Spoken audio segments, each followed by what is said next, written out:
One day, Prophet Muhammad ﷺ went to the city of Taif to give dawah to the people. But they didn't listen to him. Instead, they told their children to go and throw stones on the Prophet Muhammad ﷺ. Little children were throwing stones on the Prophet. So cruel. How must have the Prophet felt? The Prophet Muhammad ﷺ loved the children. His heart was filled with mercy for them. The best example I can think of, and I'm sorry, it's not a pretty example. It's terrible to even imagine. It's like if your mom was standing there and you were throwing stones at her, and she was just standing there looking at you. Painful to imagine, isn't it? It's just terrible. Or another example would be, let's say you are at school, your principal calls you to stand up at the stage, and all of the children and teachers laugh at you and throw things at you. It's painful, miserable to even imagine that. What the Prophet Muhammad ﷺ must have felt is way worse than that. Why was he even there at the city of Taif? He was there to help them, and this is how they were treating him. The best of Allah's creation, the best human being, this is how they were treating him. Anyways, he kept going. On his way back to Mecca, he stopped for a while and he made dua to Allah subhanahu wa ta'ala. Then he kept on his way back to Mecca. A while later, Allah subhanahu wa ta'ala sent angel Jibreel alayhi salam. And this time there was someone else with him. Who was with him? It was the angel of mountains. Angel Jibreel alayhi salam told the Prophet Muhammad ﷺ, Allah has sent us and you just have to say yes and we will crush these people between the mountains right now. That's it. That's it. The Prophet Muhammad ﷺ just has to say yes and all his problems would end.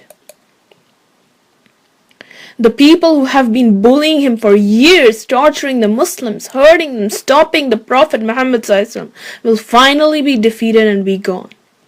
And the rest of Arabia would know, yes, he really is the Prophet. Look, he said, if you don't listen to me, Allah may punish you. And that's what happened. The Quraysh were wrong. They destroyed. But what did he say? Hold on, before we get there, let's think of something closer to our lives to understand this better. Sometimes there are people in our lives who hurt us. It may be a bully, or let's forget about bullies. Let's think of someone who probably annoys you a lot more. Lot more than the bullies. Who is it that annoys you a lot more often? If you have siblings, it is probably your brother or sister, isn't it? Sometimes they really are unfair to us. Hurt us in some way or other. And then what is our reaction? Mom, punish him or punish her. You didn't punish them enough. You never punish him. If I had done this, I would have got some worse punishment.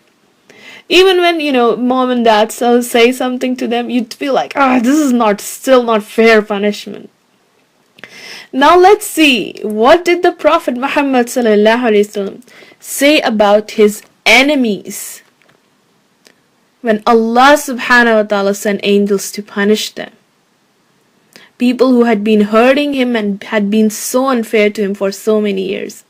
He said, no. This is how forgiving Prophet Muhammad ﷺ was. He said no.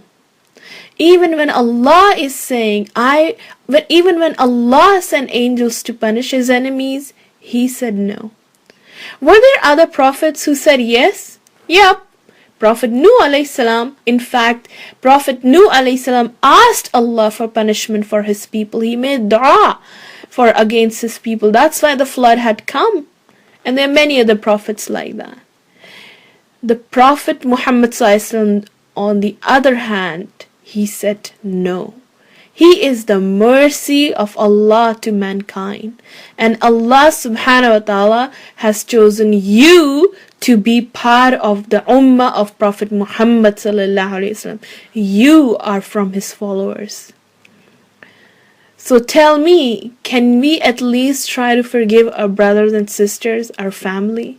If he could forgive his enemies, can we forgive just our family at least?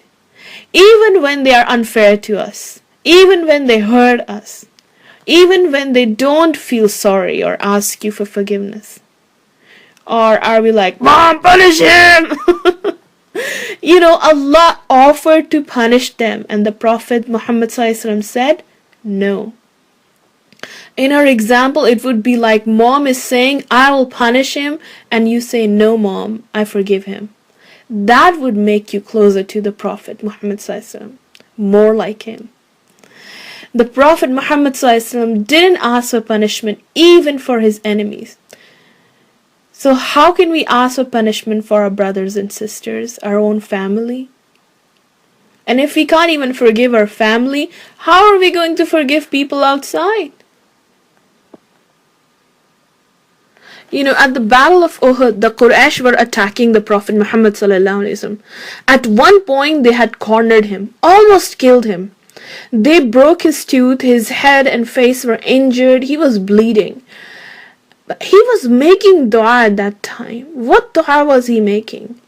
He was making dua for the Quraysh.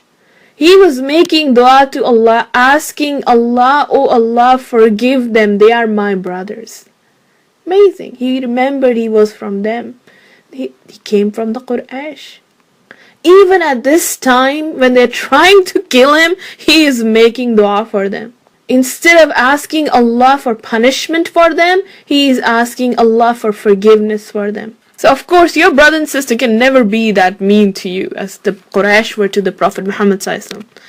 So inshallah, I hope at least we can try to forgive them, our own family. But I know it can be very hard to forgive.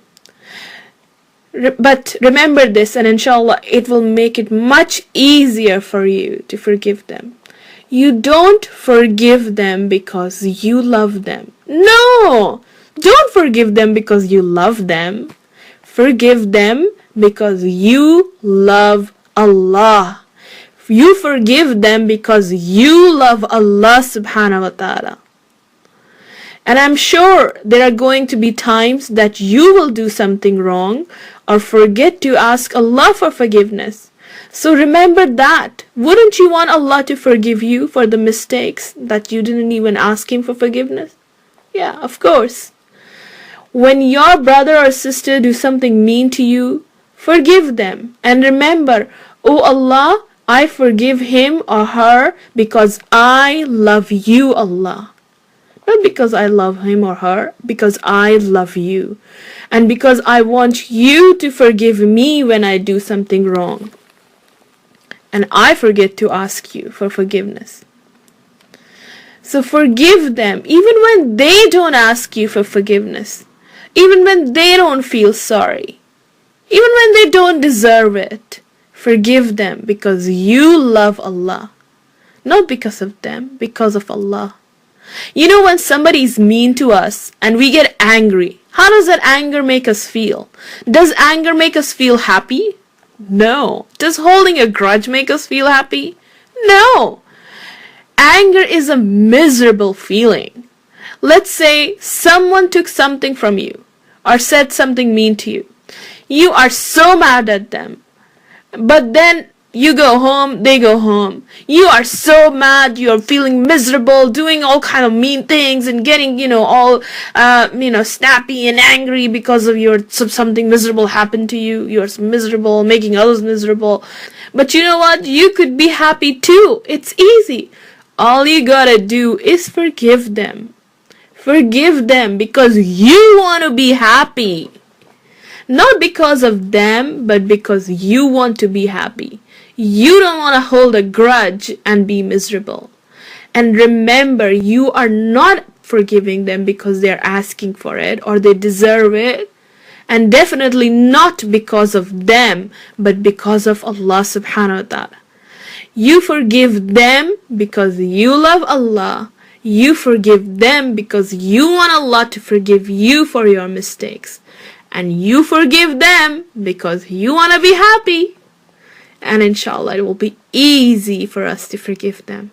And of course, we will be much more closer to how our Prophet Muhammad sallallahu alaihi wasallam was.